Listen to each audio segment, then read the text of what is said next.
पिछले 24 घंटे में उड़ीसा के ऊपर रेनफॉल का डिस्ट्रीब्यूशन वाइड स्प्रेड रहा, यानी ज़्यादातर स्थानों पे हल्की से मध्यम वर्षा तो हुई है। साथ में एक जगह पर वेरी हैवी रेनफॉल दर्ज हुआ है। 8 स्टेशन पे हैवी रेनफॉल भी दर्ज किया गया है। सबसे अधिक वर्षा जगत सिंहपुर के बालीकुदा में 145 मिलीमीटर दर्ज की गई है। इसी के साथ जो सीजनल टोटल है वो 190.5 मिलीमीटर हो गया है और डिपार्चर भी प्लस में 5% नोटिस किया गया है। डेफिनेट कैटेगरी में सिर्फ अभी 4 डिस्ट्रिक्ट्स बचे हुए हैं। सिग्निफिकेंट वेदर सिस्टम की बात करें तो जो हमारा लो प्रेशर एरिया जो नॉर्थ उड़ीसा और जो गिगेटिक वेस्ट बंगाल के ऊपर बना था वो लेस मार्क हो गया हुआ है, और वह ईस्ट वेस्ट ट्रफ जो कि cyclonic circulation south west Rajasthan से बांग्लादेश की तरफ जा रही है, होते हुए जा रही east Rajasthan, north Madhya Pradesh, north Jharkhand, गिगेटिक waste Bengal और समुद्र सतह से 5.8 किलोमीटर ऊंचाई तक बनी हुई है और साउथ वर्ड डायरेक्शन की तरफ, दक्षिण दिशा की तरफ टिल्ट हुई हुई है। तो ये जो सिस्टम हमारे की सर्कुलेशन है वो ऊपर वाले सिस्टम से इस ईस्टर्न ट्रफ में मर्ज हो गई हुई है। दूसरा ट्रफ जो है साउथ ईस्ट और अरेबियन सी से उड़ीसा तक आ रहा है, जो कि south Gujarat, northern part of Madhya Pradesh, Vidarbha, Chhattisgarh के ऊपर से होता हुआ जा रहा है और समुद्र सतह से 4.5 किलोमीटर से लेकर 5.8 किलोमीटर ऊंचाई के बीच में बना हुआ है, और यह भी जो था मर्ज हो गया है ईस्ट वेस्ट ट्रफ के अंदर।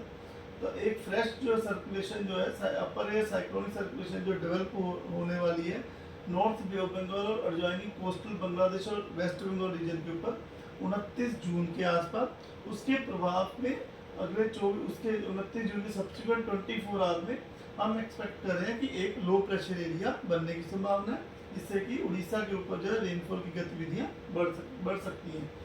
डे 1 की बात करें तो डे 1 में हमारा जो लो प्रेशर एरिया जो है थोड़ा कमजोर, जो लेस मार्क हो गया हुआ है, कमजोर हो गया हुआ है और पोजीशन भी उसकी और ट्रफ के साथ मर्ज किया गया है। इसके वजह से अभी हम लोग एक्सपेक्ट कर रहे हैं कि आज आइसोलेटेड हैवी रेनफॉल हो सकता है बरगढ़, संबलपुर, झारसुगुड़ा, सुंदरगढ़, केओंझर, मयूरभंज डिस्ट्रिक्ट में जहाँ येलो वार्निंग दी गई है।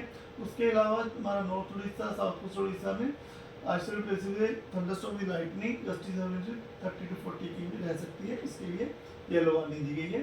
डे 2 यानी 28 तारीख को बारगढ़, संबलपुर, झारसुगुड़ा, सुंदरगढ़, केओंझर में हैवी रेनफॉल के लिए येलो वार्निंग दी गई है। कोस्टल उड़ीसा में थंडरस्टॉर्म विद लाइटनिंग गस्टी 30-40 की भी रह सकती है, इसकी वजह से येलो वार्निंग दी गई है।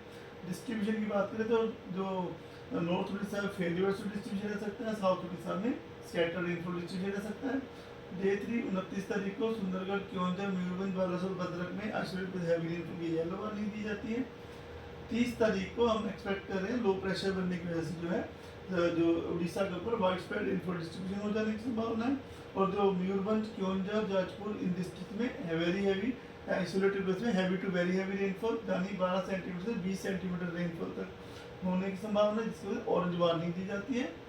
और बाकी जो बालासोर, भद्रक, केंद्रपाड़ा, कटक, ढेंकनाल, अनुगुल, देवगढ़, संबलपुर, सुंदरगढ़ इन डिस्ट्रिक्ट में आइसोलेटेड हैवी रेनफॉल होने की संभावना है, जिसके लिए येलो वार्निंग दी गई है। डे 5 यानी 1 जुलाई को साउथ उड़ीसा में जो है गतिविधियां बढ़ेंगी, तो उसमें कालाहांडी, कंधमाल, नयागढ़ को ऑरेंज वार्निंग दी गई है heavy to very heavy rainfall की वजह से। बाकी जो आसपास उसके क्षेत्र है वहाँ पर आइसोलेटेड हैवी रेनफॉल हो सकती है, जिसमें हम लोगों ने येलो वार्निंग दी हुई है। डे 6 यानी 2 जुलाई को बरगढ़, बोलांगीर, नुआपाड़ा, कालाहांडी, नवरंगपुर में येलो वार्निंग है आइसोलेटेड हैवी रेनफॉल की वजह से। 3 जुलाई को मयूरभंज, केओंझर, सुंदरगढ़, झारसुगुड़ा, बरगढ़ में येलो वार्निंग दी गई है आइसोलेटेड हैवी रेनफॉल होने की संभावना की वजह से। डे 3 to डे 5 यानी कि जो हमारा 29, 30 जून और 1 जुलाई को हम एक्सपेक्ट कर रहे हैं कि उड़ीसा के अलॉन्ग एंड ऑफ कोस्ट और डीप सी में जो है 30 to 45 km गस्टिंग में 55 की विंड स्पीड रह सकती है, जिससे स्पेली वेदर रहेगा। सी कंडीशन भी रफ टू वेरी रफ होने की संभावना है। इसके बाद फिशरमैन को एडवाइस दी जाती है कि वो 29 जून से 1 जुलाई के बीच में मछलियाँ पकड़ने समुद्र में ना जाए। धन्यवाद।